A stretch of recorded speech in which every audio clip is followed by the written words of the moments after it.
मूर्खों की प्रतियोगिता। एक छोटे से गांव में एक बड़ा ही मूर्ख व्यक्ति रहता था जिसका नाम सूरज था। सूरज को किसी भी काम में समय बर्बाद करना पसंद था, जिसके चलते खुद के बारे में सोचते हुए वो हमेशा भ्रम में रहता था कि लोग उसको होशियार और बहादुर समझते हैं। गांव के लोग हमेशा की तरह आज भी उसका मजाक उड़ाते हुए आपस में कहते हैं, देखो तो जरा, गांव का मूर्ख सूरज जा रहा है जो हमेशा खुद को होशियार और समझदार समझता है, लेकिन इस गांव में उससे बड़ा मूर्ख तो कोई हो ही नहीं सकता। मैं मूर्ख कहाँ हूँ? मैं तो तुमसे ज्यादा ज्ञानी और हर काम में प्रथम आने वाला व्यक्ति हूँ, जिसके पास हर समस्या का हल है। लेकिन तुम लोगों ने मेरा नाम इतना अच्छा रख दिया है कि मैं इसी नाम के साथ प्रसिद्ध हो जाऊंगा। मैं भी कहां पत्थर के सामने अपना सिर पटक रहा हूं। तुम्हें जितना भी समझाओ कोई फायदा नहीं है, क्योंकि तुम तो हो ही मूर्ख। सूरज और कुणाल आपस में ही लड़ाई करने लगते हैं, क्योंकि दोनों ही मूर्ख होते हैं। वहीं दूसरी ओर सचिन नाम का व्यक्ति, जो शहर में एक अच्छा वैज्ञानिक था, वो मूर्खता क्या होती है और मूर्ख व्यक्ति को समझने का तरीका और उनके अंदर अनेक बातों को समझने की कोशिश करता है, जिसके लिए वो गांव और शहर के मूर्ख व्यक्तियों को एकत्रित करता है। वहीं दूसरी ओर उर्मिला गांव के कुछ व्यक्तियों के सामने सूरज से कुछ काम बताते हुए कहती है, सूरज बेटा, जरा बाजार जाकर घर का राशन लाकर दे दोगे? कोशिश यही करना कि बाजार से जल्दी आ जाओ, क्योंकि मुझे खेत में भी फसल काटने जाना है। जी माँ, अभी लेकर आता हूँ, आप बिल्कुल फिक्र मत कीजिए। अरे चाची, आप कहाँ इस मूर्ख व्यक्ति को काम बता रहे हो जिसे नहाना तक याद नहीं रहता? वो व्यक्ति बाजार से राशन क्या ही लेकर आएगा। इससे अच्छा यही है आप खुद ही चली जाइए, वरना सूरज आपका काम कम और नुकसान ज्यादा करेगा। मेरा बेटा चाहे जल्दी आए या देर से, तुम्हारा कोई अधिकार नहीं बनता उसे मूर्ख कहने का या फिर उसका मजाक बनाने का। आइंदा से कोई भी बात बोलो तो सोच समझ कर बोलना। उर्मिला कुणाल को डांटकर घर चली जाती है। दूसरी ओर सचिन हर समस्या का हल निकालने के लिए हमेशा उत्साहित रहता है, जिसमें से वो शहर के 2 पढ़े लिखे व्यक्ति और गांव के 2 अनपढ़ व्यक्तियों की खोज करने के लिए पहले शहर के लोगों की जांच करता है, जहां वो देखता है कि शहर के लोग आसानी से किसी के भी झांसे में आ जाते हैं। कुछ दिन खोज करने के बाद वो गांव के कम पढ़े लिखे 2 व्यक्तियों से मिलता है और कुछ दिन वहां रहकर उसने देखा कि कम पढ़े लिखे लोग शारीरिक श्रम और ज्यादा मेहनत करते हैं। उन दोनों को देखते हुए सचिन अपने आप से कहता है, क्या एक पढ़ा लिखा व्यक्ति भी मूर्ख हो सकता है? अगर वो पढ़ा लिखा है तो उसे सिर्फ पढ़ाई के बारे में ज्यादा ज्ञान होगा। वहीं दूसरी ओर कम पढ़ा लिखा गांव में रहने वाला व्यक्ति भी पढ़े लिखे व्यक्ति से कुछ कम नहीं है।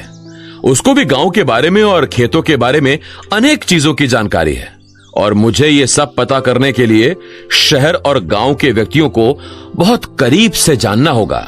सचिन कुछ दिन शहर और गांव जाकर दोनों तरह के व्यक्तियों पर खोज करने के बाद 2 शहर और 2 गांव के व्यक्तियों की मूर्खता जानने के लिए एक दिन गांव में एक मूर्खता की प्रतियोगिता का आयोजन करवाता है, जिसकी बात सुनकर सूरज अपनी माँ उर्मिला से कहता है, माँ, मैं मूर्ख नहीं हूँ। मैं इन सब गांव वालों को बताऊंगा। मुझे हर कोई मूर्ख मूर्ख कहकर बुलाता है। मैं इस प्रतियोगिता के जरिए सबको बताऊंगा कि मूर्खता क्या होती है। सूरज बेटा, किसने कहा तुम मूर्ख हो? बल्कि तुम तो मेरे होशियार और सबसे बहादुर बेटे हो, जो सबका ख्याल रखता है और सबको ज्ञान की बातें बताता है। और देखना, इस प्रतियोगिता में तुम ही सबसे पहले विजेता होगे। मुझे तुम पर पूरा विश्वास है। उर्मिला शुरू से ही सूरज की कमजोरी जानती थी, जिस वजह से वो सूरज को किसी भी प्रतियोगिता में भाग नहीं लेने देती थी।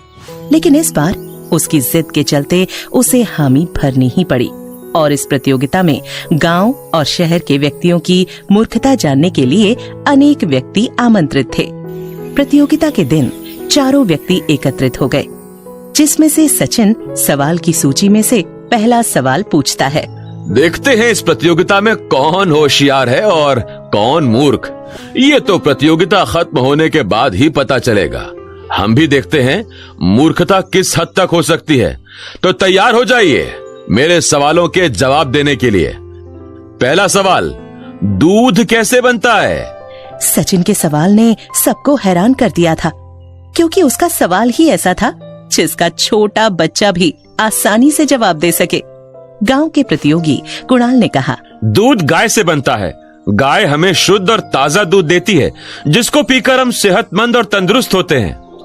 गाय मारती है, वो दूध नहीं निकालने देती। सबसे अच्छा बकरी का दूध होता है, क्योंकि बकरियां बहुत प्यारी होती हैं और हरी हरी घास खाती हैं और वो मारती भी नहीं है। इसीलिए बकरी का दूध अच्छा होता है, क्योंकि बकरी के दूध से कई बीमारियों का इलाज होता है, जैसे डेंगू, चिकनगुनिया, और अगर लू लगने से बुखार आए तो पूरे शरीर पर बकरी का दूध लगाकर सो जाएं, जिससे तुरंत आराम आ जाएगा। सूरज की इतनी सारी सलाह देने के बाद गांव के व्यक्ति उसकी तारीफ करते हैं, क्योंकि आज से पहले उन्होंने कभी सूरज को इतनी समझदारी से जवाब देते हुए नहीं सुना था।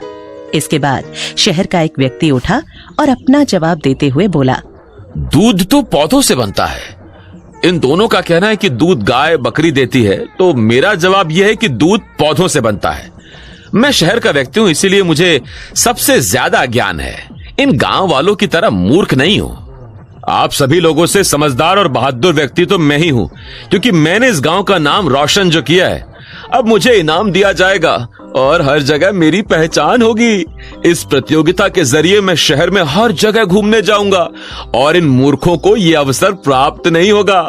हर एक व्यक्ति अपने आप को सबसे बड़ा ज्ञानी और होशियार समझने लगा, लेकिन उन्हें खुद नहीं पता आगे क्या होने वाला था, क्योंकि प्रतियोगिता में मौजूद सभी व्यक्ति अपना मजाक बनाकर वहां मौजूद सभी लोगों का मनोरंजन कर रहे थे, क्योंकि ये प्रतियोगिता 2 जगहों के बीच थी, गांव और शहर, जिससे कई लोग उनका मजाक उड़ाने लगे। सचिन ने फिर अगला सवाल किया, आग कैसे बुझती है? और जब गांव में आग लगती है तो उसे किस तरह बुझाया जाता है? क्योंकि गांव की आग और शहर की आग में फर्क होता है। गांव में अधिकतर व्यक्ति अपने दिमाग का इस्तेमाल करते हैं, जबकि शहर में कई सुविधाएं उपलब्ध होती हैं। हमारे गांव में नदी, कुआं और हैंडपंप जैसी कई जगह होती हैं, जिसमें से पानी निकालकर हम आग बुझा सकते हैं। लेकिन इतनी दूर कौन जाएगा और इतने पानी से क्या ही आग बुझेगी? आग को बुझाने के लिए वैसे तो बहुत से तरीके हैं, जिसमें से 2 ये हैं। पहला सबसे सरल तरीका है पानी का उपयोग करना। पानी को आग पर डालें या स्प्रे करें ताकि आग बुझ जाए। दूसरा, अग्निशमन यंत्र का उपयोग करें, जो आग को बुझाने में सहायक होता है। शहर के व्यक्ति ने अपना जवाब सरलता और होशियारी से दिया। जवाब सुनने के बाद सूरज ने अपना मजाक बनाया और कहा, आग तो अपने आप बुझ जाती है अगर तुम उसे दबा दो। और वैसे भी हमारे गांव में जब आग लगती है तो गांव के सभी व्यक्ति पहले अपनी जान बचाते हैं और बाद में अपनी जरूरत की चीजें। मैं तो सबसे पहले अपना खाने का सामान बचाऊंगा। अगर मुझे आग बुझाते हुए भूख लगी तो क्या खाऊंगा?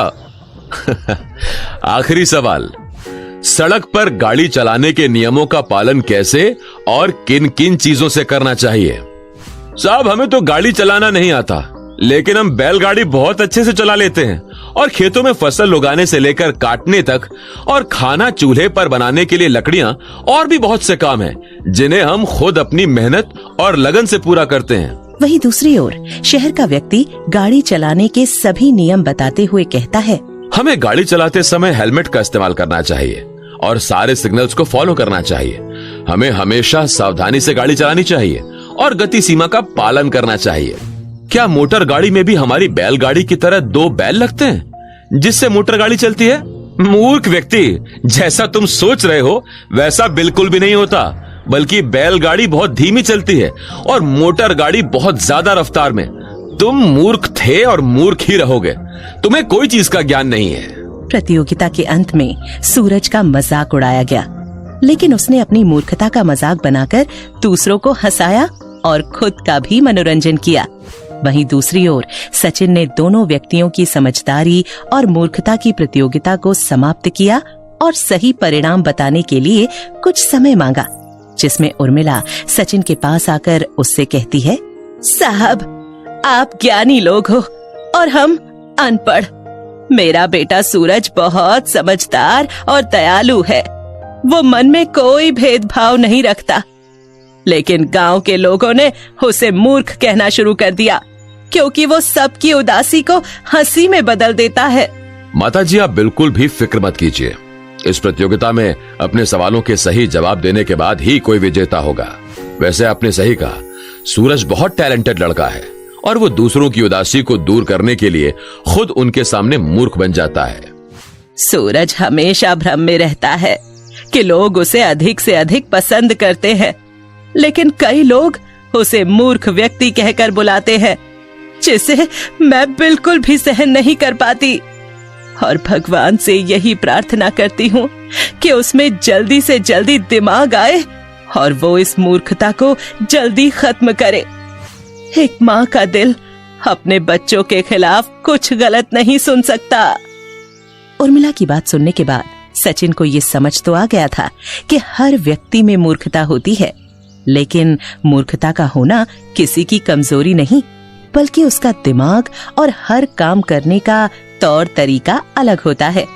मूर्खता की प्रतियोगिता में सबके जवाब जानने के बाद सचिन फैसला सुनाते हुए सबसे कहता है, मैंने आप चारों की मूर्खता और समझदारी को महसूस करते हुए बहुत सी बातें जान ली हैं। जैसे कि जो शहर में रहते हैं उन्हें सिर्फ पढ़ाई लिखाई में बहुत जानकारी है, जिस वजह से कोई भी अनजान व्यक्ति उन्हें मूर्ख बना सकता है। वहीं दूसरी ओर गांव की ऐसी स्थिति से गांव के लोगों को बहुत ज्यादा कठिनाइयों का सामना करना पड़ता होगा, जिसके चलते पढ़ा लिखा इंसान या चालाक इंसान आसानी से उनको मूर्ख बनाकर उनका फायदा उठा सकता है।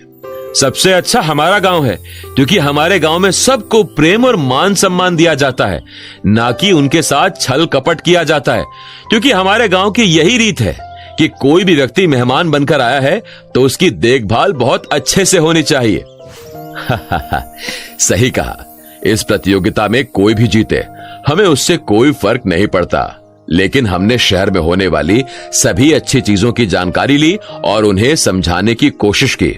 मूर्खता तो हर व्यक्ति में होती है।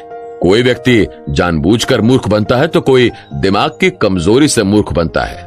जीवन में कभी भी ऐसी स्थिति आ जाती है कि ना चाहते हुए भी हमें सबके सामने मूर्ख बनकर अपना मजाक उड़ाना पड़ता है। आप दोनों ने सही कहा। मैं और यहाँ मौजूद शहर का हर एक व्यक्ति अपने आप को पढ़ा लिखा और समझदार समझता था, लेकिन मैं गलत था। सबसे ज्यादा समझदार तो गांव के लोग होते हैं, जिनमें समस्याओं को हल करने का हुनर होता है। प्रतियोगिता के सभी व्यक्ति भावुक हो जाते हैं। वहीं सचिन ने इस मूर्खता की प्रतियोगिता से बहुत कुछ सीखा। उसने देखा कि मूर्खता केवल ज्ञान की कमी नहीं होती, बल्कि समझदारी की भी कमी हो सकती है। इस प्रतियोगिता ने उन्हें ये भी दिखाया कि हर व्यक्ति की सोच और अनुभव अलग अलग होते हैं, जिसके बाद उसने प्रतियोगिता के विजेता को घोषित करते हुए कहा, यहाँ मौजूद सभी व्यक्ति और प्रतियोगिता में शामिल होने वाले सभी भागीदार, मैंने अपने जीवन में हर तरह के और हर चीज पर एक्सपेरिमेंट किया है, लेकिन इस बार मैं मूर्खता क्या होती है और मूर्खता किस हद तक कोई व्यक्ति कर सकता है, ये जानने के लिए ये प्रतियोगिता आयोजित की। और आज का विजेता सूरज है, क्योंकि सूरज की मूर्खता कई लोगों को प्रेरित करती है और कई लोगों को समस्याओं से निकालने का रास्ता दिखाती है। इसीलिए इस मूर्ख की प्रतियोगिता का विजेता सूरज है।